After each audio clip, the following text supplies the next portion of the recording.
चंदनपुर राज्य के बाहर सैनिक पहरा दे रहे थे कि तभी वहां पर एक साधु आ पहुंचा। एक सैनिक ने साधु को देखकर बोला, क्या बात है साधु महाराज, आप यहाँ क्या कर रहे हैं? मुझे महल के अंदर जाना है।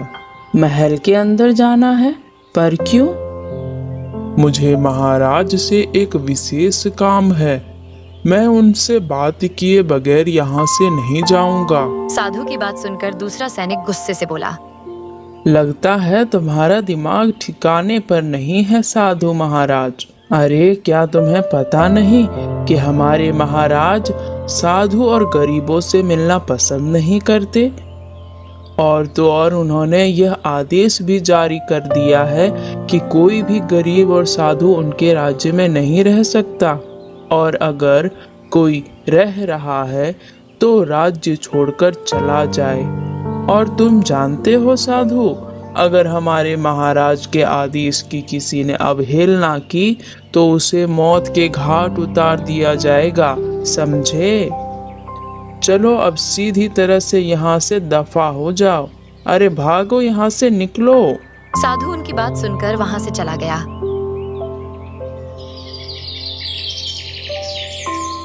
रामगढ़ राज्य के एक गांव में भानु और पुष्पा नाम के गरीब पति पत्नी रहते थे।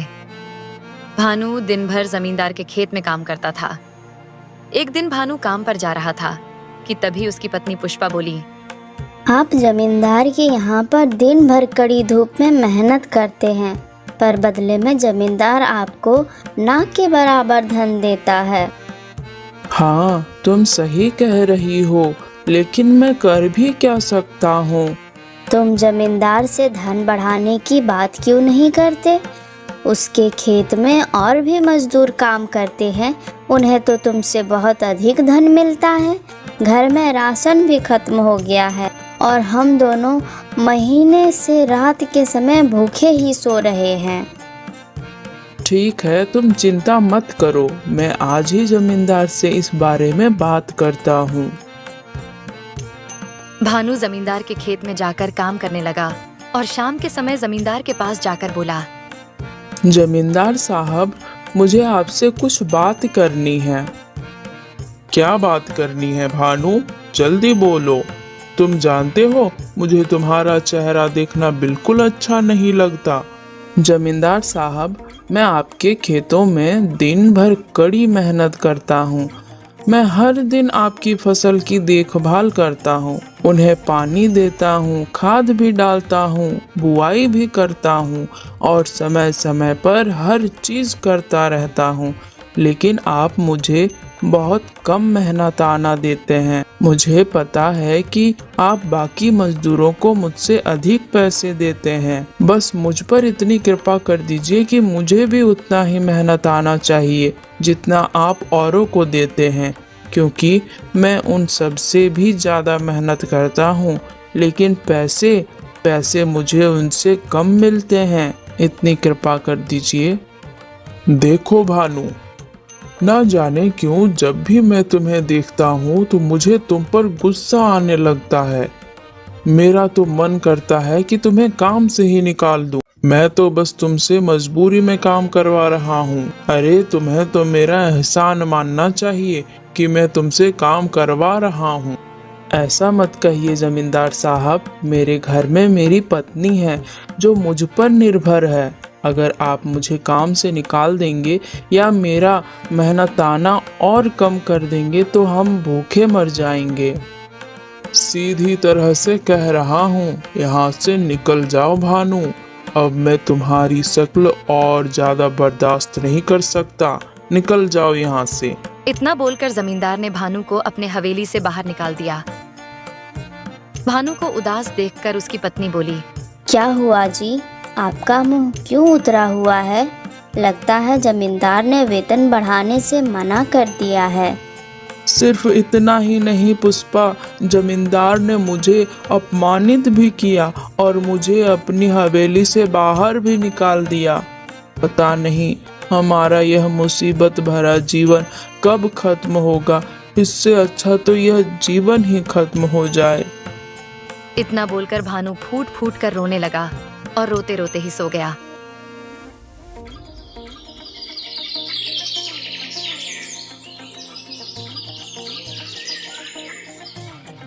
अगले दिन भानु जमींदार के खेतों में दोबारा काम करने चला गया। भानु ने फावड़ा उठाया ही था कि तभी जमींदार वहां पर आकर बोला, भानु, अब से तुम्हें काम करने की कोई आवश्यकता नहीं है। मैं कुछ समझा नहीं जमींदार साहब। मुझे तुमसे अब कोई काम नहीं करवाना। इससे पहले कि मैं कल की तरह तुम्हें अपमानित करूं, तुम स्वयं खेत से चले जाओ। भानु चुपचाप जमींदार के खेत से वापस आ गया और एक पेड़ के नीचे बैठकर अपने आप से बोला, ए ऊपर वाले, जमींदार ने मुझे काम से निकाल दिया। अब मैं क्या करूं? खाली हाथ घर बैठूंगा तो पत्नी को खिलाऊंगा क्या? क्या करूं? मैं क्या करूं? मुझे अब गांव में कहीं और जगह काम मांगना चाहिए। कुछ तो करना ही पड़ेगा। भानु उस गांव के हर घर के चक्कर काटने लगा, मगर सबने उसे काम पर रखने से इनकार कर दिया। भानु बेचारा मुंह लटकाकर शाम को घर वापस आ गया और सारी घटना अपनी पत्नी को बताने लगा। पता नहीं भगवान को हमारी कौन सी बात बुरी लग गई है, जो हमारा मुसीबत भरा जीवन खत्म ही नहीं हो रहा है। धीरज रखिए जी, ईश्वर पर भरोसा कीजिए। आप देखना, एक दिन सब कुछ ठीक हो जाएगा। भानु और उसकी पत्नी उस रात फिर से भूखे ही सो गए। अगले दिन जब भानु की आंखें खुली तो उसके घर पर उसी गांव का सुधीर वहां पर आ धमका और भानु की ओर देखकर गुस्से से बोला, जब से मैंने तुम्हें अपना घर किराए पर दिया है, तब से तुमने घर का एक भी किराया नहीं दिया है। या तो मुझे किराया दो, नहीं तो यहाँ से अभी और इसी समय निकल जाओ। ये सुनकर भानु और पुष्पा पूरी तरह से चौंक पड़े। यह क्या कह रहे हैं आप? यह घर तो हमारा है। भानु की बात सुनकर सुधीर का गुस्सा 7वें आसमान पर पहुंच गया। एक तो जब से यहाँ पर रहने आए हो तब से किराया नहीं दिया और ऊपर से यह घर भी अपना बता रहे हो। देखिए, हम पर तरस कीजिए, यह घर हमारा है। लगता है तुम दोनों अपने सपनों की दुनिया में पहुंच गए हो। अगर तुम्हें मेरी बात पर विश्वास नहीं है तो तुम दोनों जाकर गांव के मुखिया से पूछ सकते हो। भानु और उसकी पत्नी पुष्पा सुधीर के साथ उसी समय गांव के मुखिया के पास चले गए। मुखिया उन सब की बात सुनने के बाद भानु से बोला, ए भानु, एक तो सुधीर ने तुम पर तरस खाकर तुम्हें अपना घर किराए पर दिया और तुम हो कि उस घर को अपना बता रहे हो। वाह भाई, भलाई का तो जमाना ही नहीं रहा। यह सुनकर भानु बुरी तरह से चौंक पड़ा। तभी सुधीर गुस्से से बोला, मुखिया जी, सिर्फ आपके कहने पर मैंने इन दोनों को अपना घर किराए पर दिया था। अच्छा होता कि मैं इन दोनों को इस गांव में आवारा की तरह घूमते रहने देता। तो तुम कहना क्या चाहते हो? यह हमारा गांव नहीं है। मूर्ख, यह तेरा गांव कब से हो गया? तू और तेरी पत्नी कुछ समय पहले ही इस गांव में आए हो। सुधीर की बात सुनकर भानु और उसकी पत्नी गहरी सोच में डूब गए। उन दोनों को कुछ भी समझ में नहीं आ रहा था कि आखिर उन दोनों के साथ हो क्या रहा है। तभी सुधीर की आवाज उन दोनों के कानों में टकराई। अब मैं तुम दोनों को एक पल भी इस घर में बर्दाश्त नहीं कर सकता। इससे पहले कि मैं तुम दोनों को अपने घर से धक्के देकर बाहर निकालूं, मेरे घर में दोबारा घुसने की कोशिश मत करना। सुनो, मैं तुम दोनों को अब इस गांव में भी बर्दाश्त नहीं कर सकता। एक तो सुधीर ने तुम्हें रहने के लिए घर दिया और ऊपर से तुम उसको ही अपना घर बता रहे हो। बेईमान कहीं के। अरे कल को कहोगे कि तुम ही इस गांव के मुखिया हो। बड़े आए, चलो निकलो यहाँ से, दफा हो जाओ, निकलो यहाँ से। मुखिया और सुधीर ने भानु और पुष्पा को अपने घर और गांव से बाहर निकाल दिया।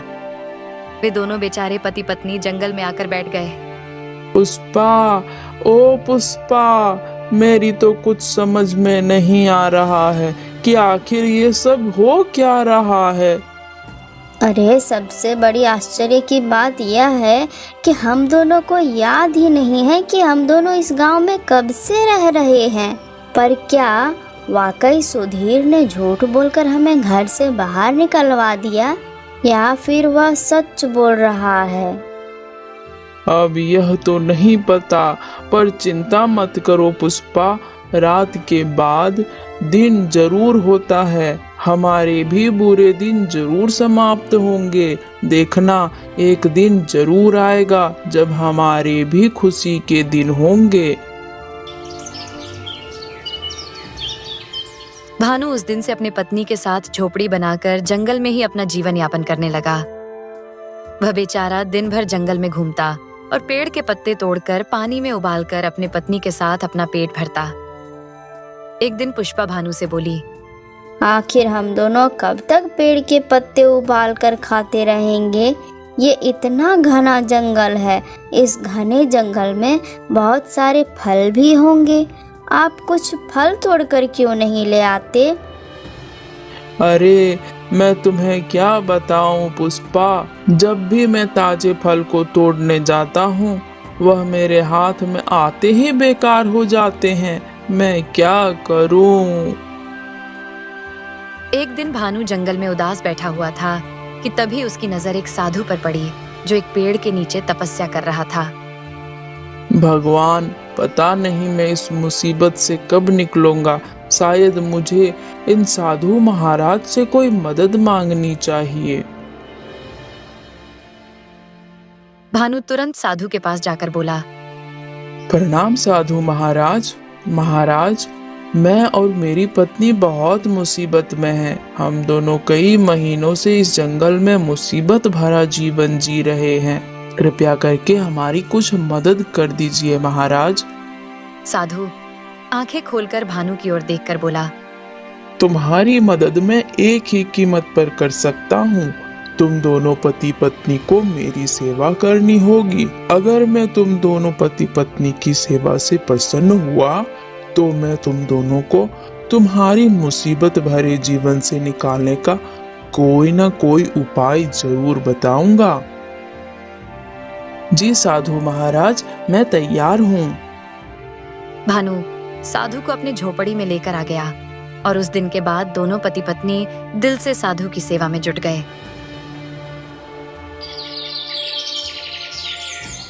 कुछ दिन बाद साधु भानु से बोला, मैं तुम दोनों की सेवा से वाकई में बहुत प्रसन्न हुआ।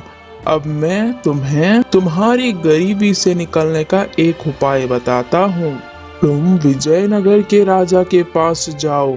सुना है वो तुम्हारे जैसे गरीबों की मदद करते हैं। तुम्हें जाकर उससे मदद मांगनी चाहिए। हाँ, आप बिल्कुल सही कह रहे हैं साधु महाराज। पता नहीं क्यों यह बात मेरे दिमाग में पहले क्यों नहीं आई। मैं अभी इसी वक्त विजयनगर के लिए निकलता हूँ। भानु उसी समय पैदल चल दिया। कुछ समय बाद भानु विजयनगर के राजा के सामने खड़ा हुआ था। भानु राजा से कुछ कहने ही वाला था कि तभी राजा भानु की ओर देखकर बुरा सा मुंह बनाते हुए बोला, कौन हो तुम? पता नहीं तुम्हें देखकर मुझे क्यों गुस्सा आ रहा है। महाराज की जय हो। माफ करिएगा महाराज, मैं एक बहुत ही गरीब व्यक्ति हूँ। मेरी गरीबी का आप इसी बात से अंदाजा लगा सकते हैं कि मुझे अपनी पत्नी के साथ जंगल में झोपड़ी बनाकर रहना पड़ रहा है और हम दोनों पति पत्नी काफी समय से कड़वे पेड़ के पत्ते उबालकर पी रहे हैं। क्यों, जंगल में क्या फल लगना बंद हो गया है? महाराज, मैं आपको क्या बताऊं, जब भी मैं किसी फल को हाथ लगाता हूँ वह फल पता नहीं क्यों खराब हो जाता है। ये सुनकर राजा का गुस्सा 7वें आसमान पर पहुंच गया और वह चिल्लाकर बोला, बकवास बंद करो। तुम इसी समय यहाँ से बाहर निकल जाओ। तुम बोल रहे हो कि हाथ लगाते ही फल खराब हो जाता है। इसका मतलब कि तुम एक मनहूस हो। ऐसा मत कहिए महाराज, ऐसा मत कहिए। अगर आप मेरी मदद नहीं करेंगे तो फिर मैं कहाँ जाऊंगा, किससे मदद मांगूंगा? महाराज कृपा करिए मुझ पर, क्षमा कर दीजिए मुझे महाराज। तुम वहीं चले जाओ जहाँ से तुम आए हो। सैनिकों, इस इंसान को धक्के देकर महल से बाहर निकाल दो। सैनिक ने भानु को महल से बाहर निकाल दिया।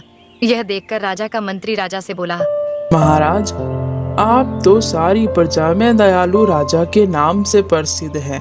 फिर आपने इस व्यक्ति की मदद क्यों नहीं की? पता नहीं मंत्री जी, न जाने मुझे उसे देखकर घृणा सी होने लगी। मुझे स्वयं समझ में नहीं आ रहा है कि आखिर मुझे ऐसा क्यों लगने लगा। महाराज, शायद आपने उसे ठीक से देखा नहीं।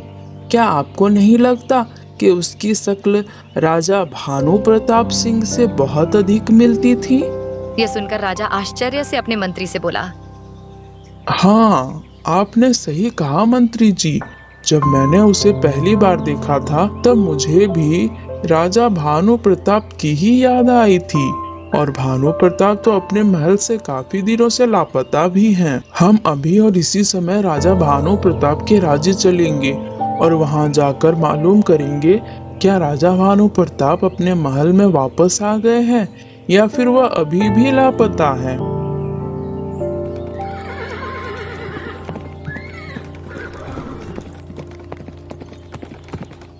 इधर कुछ समय बाद भानु जंगल में अपनी झोपड़ी में पहुंचकर रोने लगा। भानु को रोता देख उसकी पत्नी बोली, क्या महाराज ने भी आपकी कोई मदद नहीं की?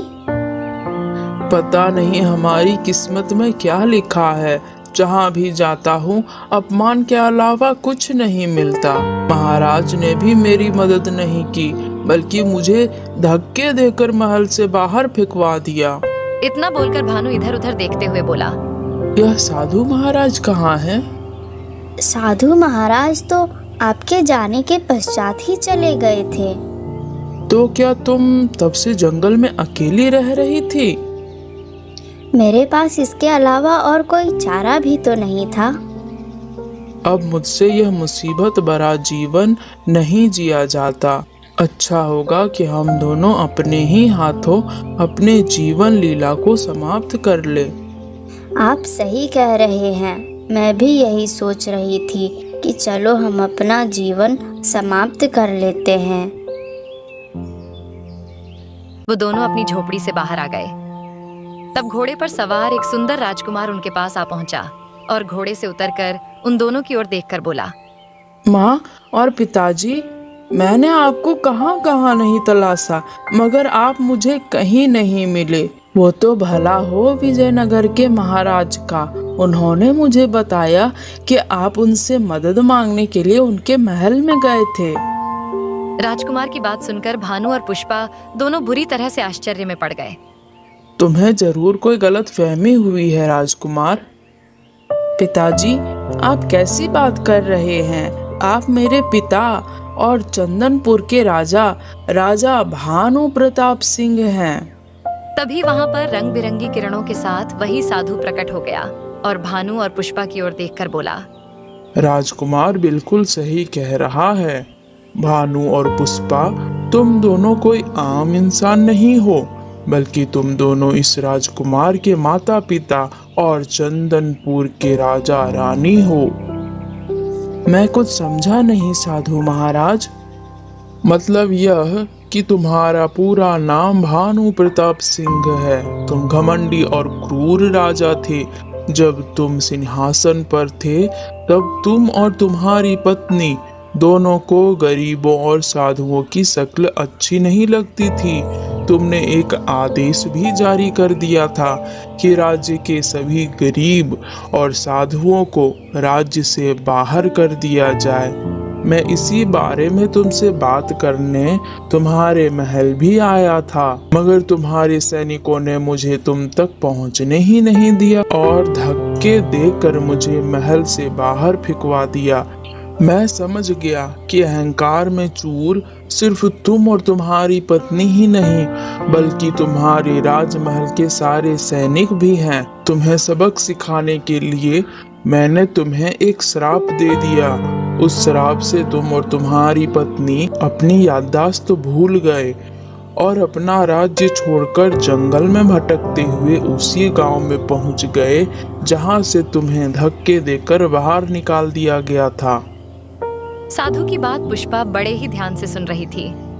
साधु पुष्पा की ओर देखकर मुस्कुराते हुए बोले, मैं तुम्हें और तुम्हारी पत्नी को सबक सिखाना चाहता था और तुम दोनों को यह बताना चाहता था कि गरीब का जीवन कितना मुश्किल भरा होता है। और मुझे लगता है इस बात का एहसास तुम दोनों को हो गया है। मुझे पता है कि तुम दोनों आत्महत्या करने जा रहे थे। जिस जीवन से तंग आकर तुम दोनों आत्महत्या करने जा रहे थे, उस मुसीबत भरे जीवन को गरीब व्यक्ति रोज जीते हैं और रोज लड़ते भी हैं। इतना बोलने के बाद अचानक ही भानु और उसकी पत्नी पुष्पा राजा और रानी में परिवर्तित हो गए। मुझे माफ कर दीजिए साधु महाराज, मुझे माफ कर दीजिए। मुझे अपनी भूल का एहसास हो गया है। मुझे इस बात का भी एहसास हो गया है कि गरीब का जीवन कितना मुश्किल भरा और कठिन होता है। आइंदा से मैं ऐसी गलती दोबारा कभी नहीं करूँगा और अपनी गरीब प्रजा का बहुत ख्याल रखूँगा। क्षमा कीजिए महाराज, क्षमा कीजिए। साधु मुस्कुराते हुए वहां से गायब हो गए। राजा और रानी अपने बेटे के साथ अपने महल वापस चले गए और उन दोनों को भी अब सबक मिल चुका था।